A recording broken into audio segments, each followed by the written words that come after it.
your neck pain and tightness if you sit all day long. So, for those of you who don't know me, my name is Swati. I'm an executive mom power coach. So, basically, I help moms who work as executives manage the physical challenges that come with being a mom. Now, this could be anything from neck pain to back pain to a poor posture or a weak pelvic floor, incontinence, etc. Now, so going back to our topic for today, 4 tips to manage your neck pain and tightness.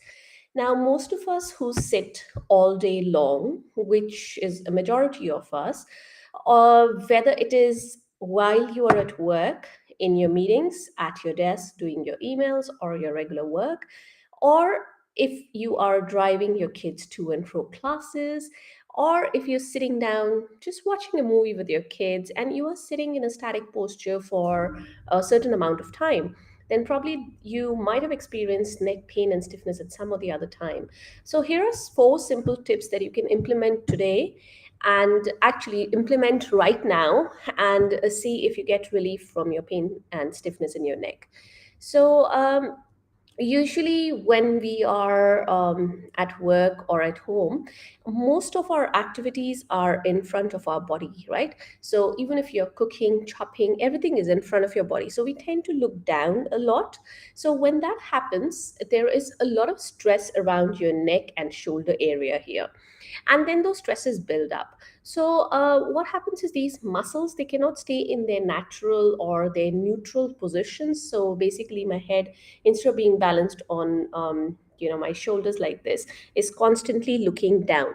So the muscles tend to get tired, they tend to get achy, and once they are in that achy, tired, irritated sort of a state, what happens is they tend to go into a spasm. So they tend to all tighten up around here, and you might have noticed it's probably not something you're waking up with, though it can be the case, but mostly it's when you've sat for a certain amount of time or you're driving for a certain amount of time, then that stiffness starts to sort of kick in. So this happens, and then if this muscle spasm, that is the tightness around your neck area, is irritating or pinching on a nerve, you might get tingling numbness down your arms or into your hands, etc., etc. It just goes on and on.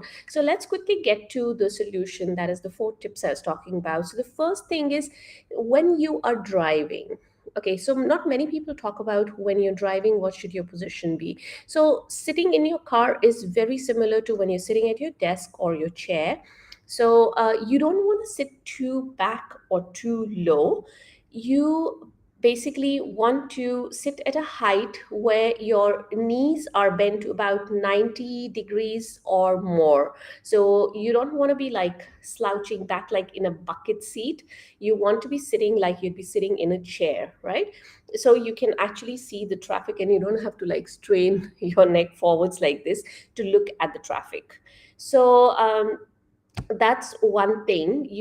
I'm just going to get into this in point number 3 again, as to how your position of neck should be. But remember, you don't want to put your seat too low or too far back. So sit where it is comfortable enough for you to look at the traffic with a neutral neck. We'll come to the neutral neck soon. Secondly, when you're sleeping, because we are talking about sitting all day, but then if say your neck is not able to relax when you're sleeping, then what happens is it doesn't get time to relax. The muscles don't relax in the daytime, the muscles don't get to relax at night, so just the stresses just keep on building and building and building, and you're eventually going to end up with some other issue with your neck. So what happens is, when you're sleeping, if you are a side sleeper like me, so what you've got to do is make sure your pillow is the height.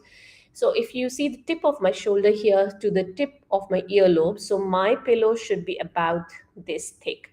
It was an old school of thought where people thought thinner pillows are better, but especially if you are a side sleeper, take a thicker pillow. Otherwise, what will happen is either your head will go this way, or you're going to put your hand under your head, and obviously this is not a good position. You want your neck, your arm, your shoulder, everything to be in neutral, relaxed position. All right. So if you are one of those who sleep on your back, then you want a pillow which is, if you measure the height of, let me just get a pen, height of the upper back here, and the this point at the back of your head, So if you take the difference, like for me, it's just about this much. So my pillow, if I was a back sleeper, my pillow would be that thin. Now, if you think that you are one of those who turn from the side to your back in the night, then you probably want to get a contour pillow, which has got a thinner side and a thicker side. If you want to get into the details of this, I did do a detailed video. You can go to my YouTube channel and have a look there. I'm not going to elaborate further on these points in this video because I got to cover two more. All right, so two more tips for you. So go to my YouTube, have a look there. You can just type in pillow or sleeping posture and it'll come up.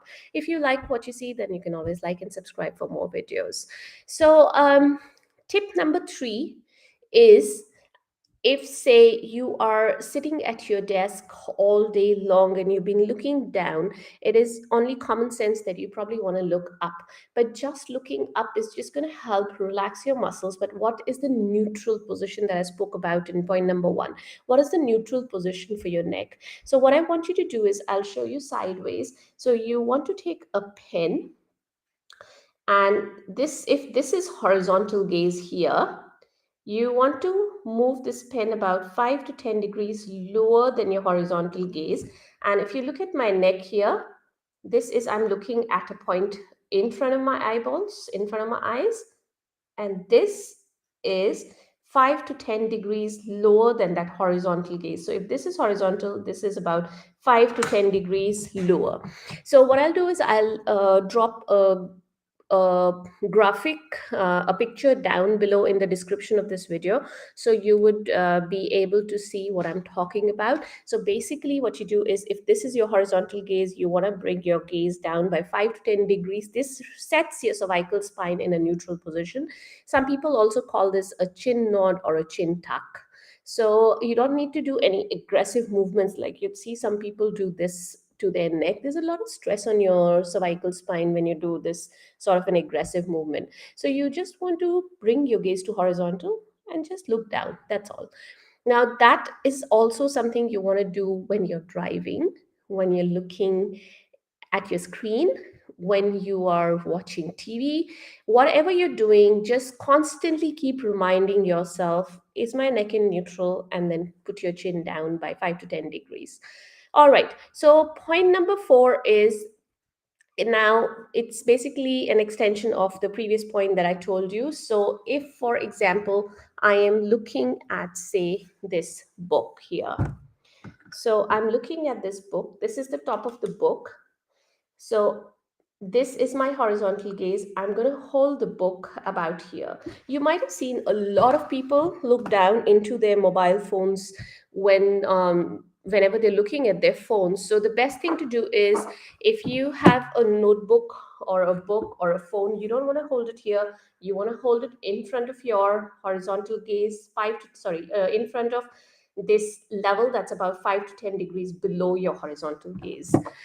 All right, so this also is applicable to the top of your computer screen. So if you have a laptop or a desktop, it should not be very high, it should not be very low, but see where your horizontal is, and then 5 to 10 degrees below that should be the top of the screen of your laptop or desktop.